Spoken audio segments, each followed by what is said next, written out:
Stuart Varney is an insane Fox business host who's massively, massively right-wing. But he actually stumbled on some truth here because he invited on a Trump surrogate, and he lectured him about a failure in their strategy. It's a tragedy. America's economy is in bad shape. Our society is in bad shape. This plan for growth and prosperity is buried completely.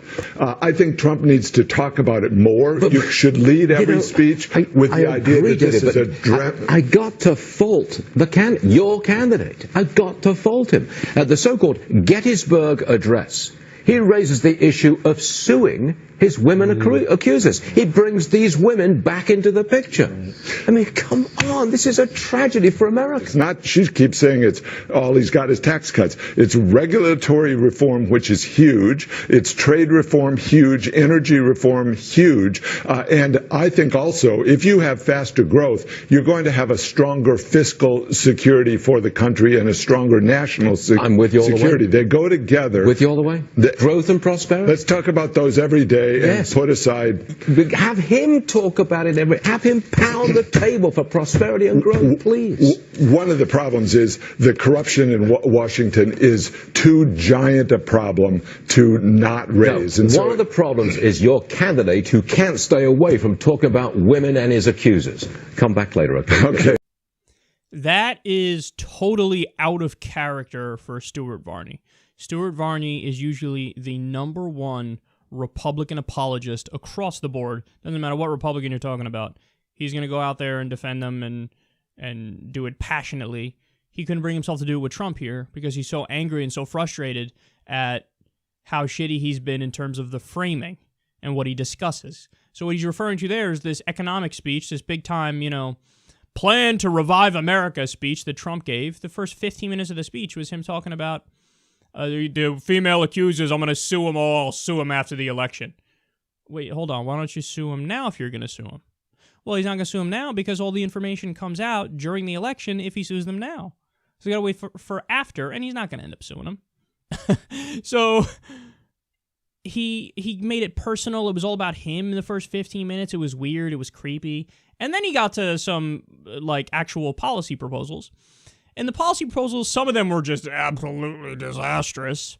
Let's cut 70 to 80% of regulations. What does that even mean? You made that number up, and that's a horrible idea. What a terrible idea that is, among many other bad ideas. But there were some good things in there, like, hey, let's crack down on lobbyists. Now, I might disagree with the particulars and think he doesn't go far enough, and there's loopholes, yada, yada. But so if he were to focus on those things, though, for the campaign, the point is he could have won.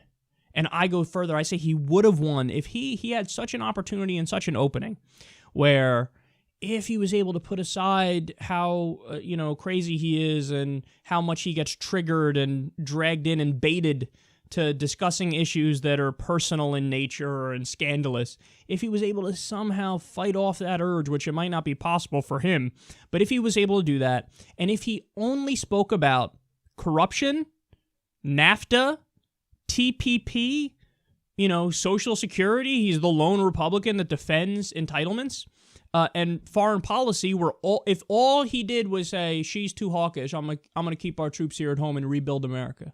That's all I'm going to do. I'm going to rebuild our infrastructure. I'm going to get us out of the wars. She wants to get us into the wars. Look at how she talks about Syria. Look at what she says about Syria.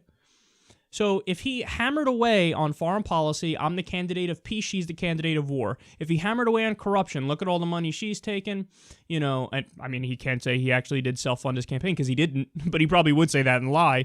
But if he just focuses on her corruption, how she supported NAFTA, how she supported TPP, how he wants to bring factory jobs back to the U.S., if he only spoke about that and he kept hammering it over and over and over and over and over and over and over, I think he would have won even with the tape being released. Oh, I just fucking said it. Did I just say that? I don't know. Did I say it? I think I did. Because I think it's true. I think he would have been able to weather the storm of the tape if he only focused on those things. But he didn't focus on them. He was baited at every turn, got personal at every turn, and imploded at every turn. And the results are she's up 5.5 points on average. According to even the most conservative estimates, Hillary has like an 85% chance of winning right now, which I don't think is far off. So we'll see. But Stuart Varney is actually right there in that he has to stop talking about the personal shit if he wants to have a chance, and he just can't stop doing it.